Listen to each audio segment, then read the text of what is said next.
ছোট সন্তান যদি কান্না না করে তাকে মেরে মেরে কান্না করানো হয় কেন? এই ছোট সন্তানের কান্নার আওয়াজেই সকলের মুখে হাসি হতো।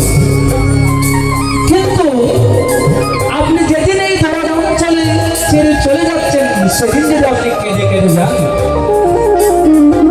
এলাকার লোকজন সকলে বলবেন এই ব্যক্তি বর্তমান হয় পৃথিবীতে আসার পরে তার বাসনা এখনো পূর্ণ হয়নি, সেজন্য কি করছেন এখনো কেঁদে কেঁদে যাচ্ছে।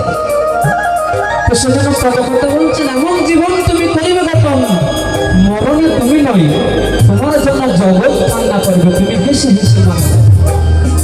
এখন আপনি নিজেকে প্রশ্ন করুন